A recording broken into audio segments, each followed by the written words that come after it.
So what if you could tap into the booming real estate market without actually having to buy any property?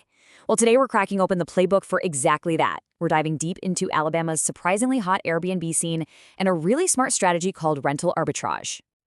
And to get a sense of just how big this opportunity is, let's start with this number. $23.2 billion. That's how much revenue Alabama's tourism industry pulled in 2024 alone. I mean, that is a massive amount of visitor spending, and it points to one thing: a huge, constant demand for great places to stay. And what could that demand look like for you? Well, here you go. Top-tier Airbnbs in the best spots in Alabama are pulling in as much as $85,000 a year in gross revenue. We're not just talking about a little side hustle here. This is a full-blown business opportunity. You know, this quote really nails it. While everyone was getting caught up in the frenzy in Florida and Tennessee, Alabama was quietly building this incredibly strong market right next door. This is all about being the savvy investor who sees the value where nobody else is looking. It's a classic hidden gem story. Okay, so here's our game plan for today. We're going to start with why Alabama's market is so promising right now. Then we'll get into the nitty-gritty of local rules, taxes, and revenue. After that, we'll help you pinpoint the best city for you, lay out a step-by-step launch plan, and wrap up with the crucial part: how to ensure the whole thing. All right, first up, let's explore this untapped market and really get into why the numbers just plain work here. It all comes down to a fantastic cost-to-revenue ratio. And this right here, this is the core of the financial advantage. The median home price in Alabama is sitting around $230,000. That's a staggering 40% lower than the national average. This much lower barrier to entry is an absolute game changer, especially for the rental arbitrage model that we're focusing on. So, you might be asking, where's all this demand coming from? Well, it's not just one thing, which is great for stability. First, you've got the Gulf Coast beaches, giving you that perfect Florida vacation vibe, but at a much better price. Then you have steady corporate travel into the tech hubs like Huntsville and the business centers in Birmingham. And of course, you cannot forget the absolute gold mine of college football weekends in places like Tuscaloosa and Auburn. The surge pricing there is incredible. Okay, now that we see all the potential, let's get real for a minute and talk about the practical side. Because to build a business that lasts, you have to know the rules. So let's dive into how you navigate the local regulations and stay compliant from day one. So the key thing you've got to understand is that Alabama has two layers of rules. At the state level, it's actually pretty simple. You don't need a special short-term rental permit, just a standard business license, and you'll pay a 4% lodging tax. But, and this is a big but, the real action is at the city level.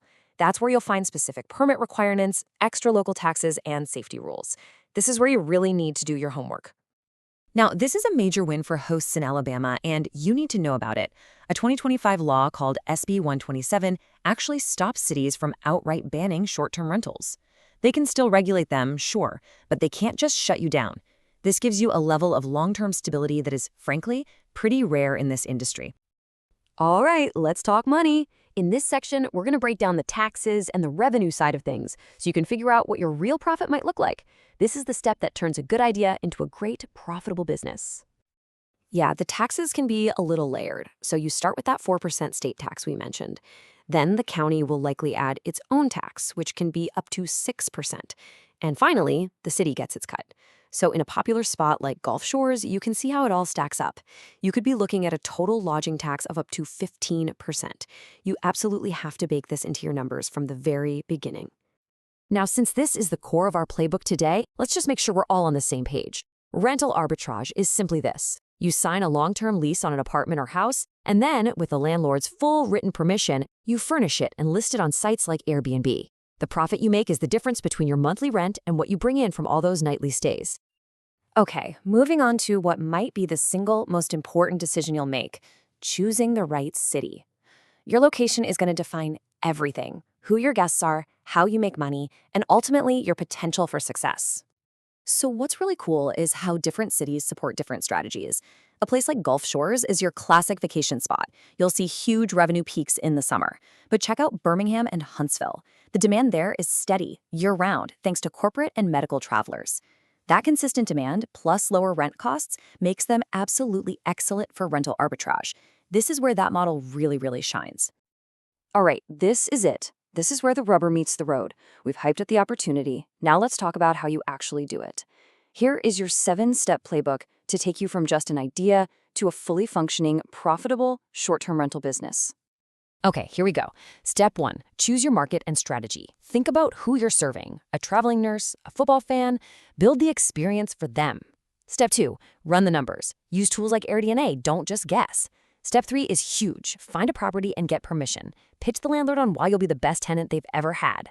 4, handle all the licensing. Just go to your city's official website first. 5, furnish and photograph. Seriously, invest in a great mattress and pro photos. They pay for themselves. 6, create a killer online listing with a headline that sells the benefits. And finally, step 7, systematize your operations with smart locks, automated messages, make it a smooth experience for everyone. Look, I cannot say this loud enough. If you remember only one thing about rental arbitrage, let it be this.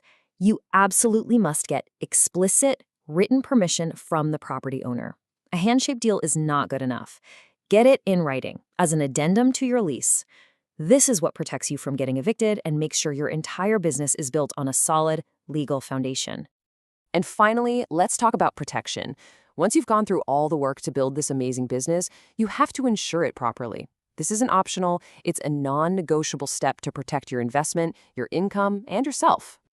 And this slide right here highlights a super common and potentially devastating mistake.